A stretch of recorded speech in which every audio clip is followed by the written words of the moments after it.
Don't lean on the lectern. Do stand beside it. So, okay, number 3, gesture widely. Widely. You've seen a lot of people debate, and especially if you're newer to it, you're maybe not as comfortable in front of people, and your gestures might kind of be like this. So, you can see this is a really important argument, and this is why I believe this. But those speakers that are confident, those national champions that come in, they're not afraid to say, from this end of Africa to this end of Africa, this is a problem. You know, they're owning that stage, and they're not afraid to use those bigger gestures.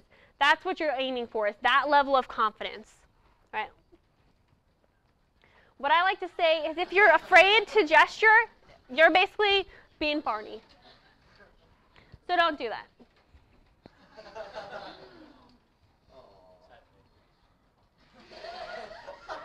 All right.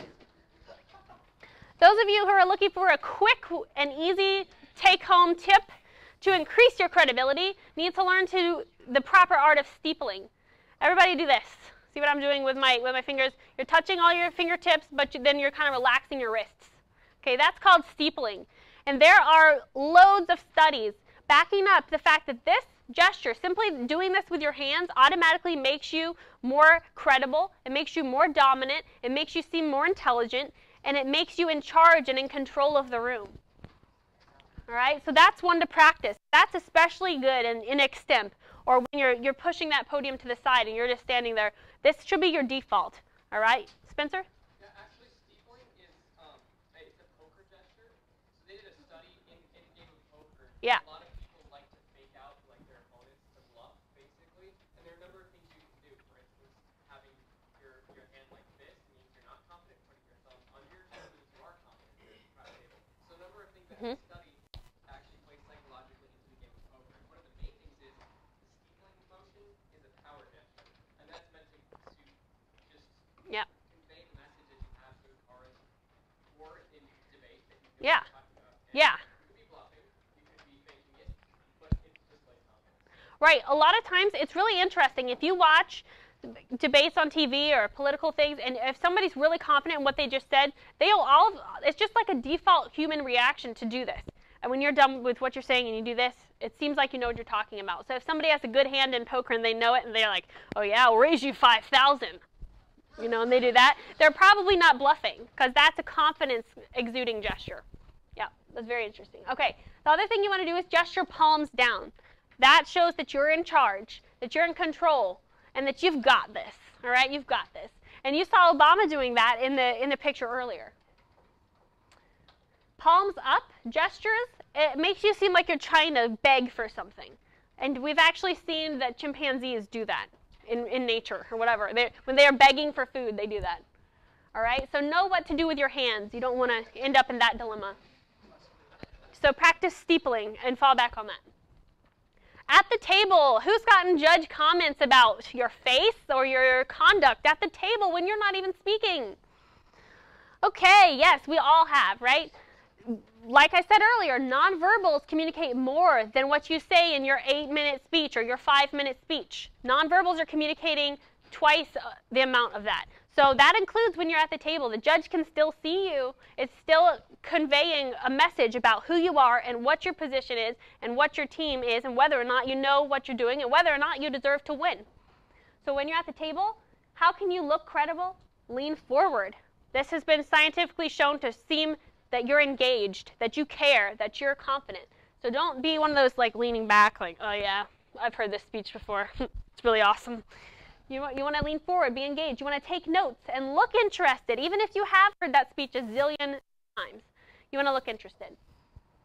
Never want to lose your cool at the table, because what does it do? Any credibility that you had built up, poof, it's gone. As soon as you lose your cool, if you let that smirk on your face at the table when they say that outrageous claim that you never said or you did not drop that argument, if you let that show on your face, any credibility that you built up, boom, it's gone. So you've got to maintain that calm, cool, collected look. Yeah, we'll comment on that, yeah. Yeah, you guys know Peter, yeah. Very good. Okay. So this is Patrick Shipsey, and he and Josiah McPeak, Isaiah's younger brother, won nationals a few years ago. And this is a picture that I took of Patrick in finals when Josiah was giving the 1AC. At this point, he estimated he had heard that 1AC upwards of 100 or 200 times at this point. They went to lots of tournaments, lots of rounds, and practiced a lot. Does he look like he's bored out of his mind? No, he doesn't. He's even got his pen ready. Even though he's got his pre-flowed, 1AC there, he's taking notes as well while he's listening, and he's looking engaged. He's proud of his partner, and he's showing his support by being engaged with his partner's speech. This is a really big thing I've noticed in nonverbals that we need to work on, is being engaged when our partner's speaking, even though we know what they're going to say. All right, also, be likable in cross-examination. We'll probably talk about this if we do a cross-sex lecture, or if we've maybe already done it. But the number one thing that I want you guys to think about in cross-sex is not about the questions that you ask. It's about who do you convey that you are in cross-sex. Because science has shown that we want to vote for and we are persuaded by someone that we think is likable. And so in cross-sex, it's all about who are you and what kind of a person are you. So be likable. Do not go for that one question. Just even though you know you're right, don't go for it. Don't make that person cry. And don't look like a jerk, because that automatically makes you not persuasive. Definitely smile. Be nice. Be cordial. Make eye contact with the judge. And be yourself. All right? And you never know. You got to be nice to that other team. It says you may be pretty and you may be talented, but nobody will remember that if you're mean. She said this about her husband, by the way. Yeah, it's true. In any aspect, it's true. So this goes for cross-examination. Do not be mean. Don't go for it. Show that you're a likable person. All right. Finally, nonverbal includes how we dress and how we present ourselves. All right. So here's a couple of tips on that. Usually, dark suits are the best for our leagues and our debates. All right. But as styles change, there's some leeway there. But generally, you want to wear a suit of some kind, and you want to keep your accessories understated. You just don't want anything to distract from what you're saying. All right, you don't want everyone to be up there distracted by that. But then again, you got to let your personality dictate this. So I'll give a quick story on this one. Josiah and Patrick, in the year that they won nationals, they were wearing teal and pink ties. Teal and pink. All right, and so they're going into the semifinal round against a really put-together team from Colorado. And that put-together team was perfect, a girl and a guy, and they had coordinating outfits, like in this nice subdued beige color, and they just exuded conservatism and like all this stuff, and we're like, oh. I'm talking to Patrick's sister and Patrick's mom and Josiah's mom. We're like, okay, you've got to run to the car. You've got to get their other ties. They cannot go into that round with a pink tie and a teal tie that clashes, that looks like they're just flipping about debate. Oh, my goodness. But you know what they said to us? They said, psh, if we win nationals, we're going to win it being us. And that shut all of us up right there. We're like, all right, you guys go get them. Go get them. And they did. And it didn't matter. So you've got to let your personality dictate how you dress.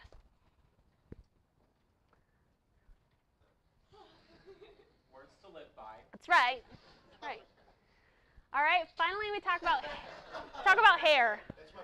This is always a really fun one. I love talking about this. Now, the studies have shown, and I'll give you the facts, and I'll let you guys weigh in, all right? So the facts are, most of these studies were done 80s, 90s, all right, and summarized in the 2000s. They were obviously conducted in a courtroom scenario, okay? So we're talking about adults here, okay? But the adults who were in these studies found women with shorter hair or hair up as more professional, all right? And then men with shorter hair were deemed more professional, all right? So a few years ago, when the flower in the hair thing became a thing, we had a final round in the regional tournament in Maryland with 3 young ladies, all excellent debaters, but all 3 of them had a giant flower. I mean, like giant on their head.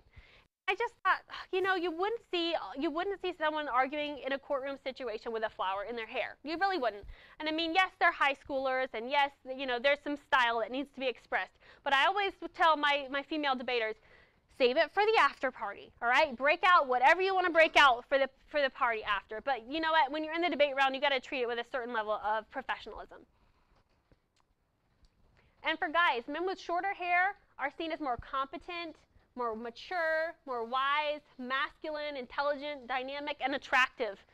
But again, I point you back to the pool of people that were surveyed. Again, these were mostly middle-aged people, okay?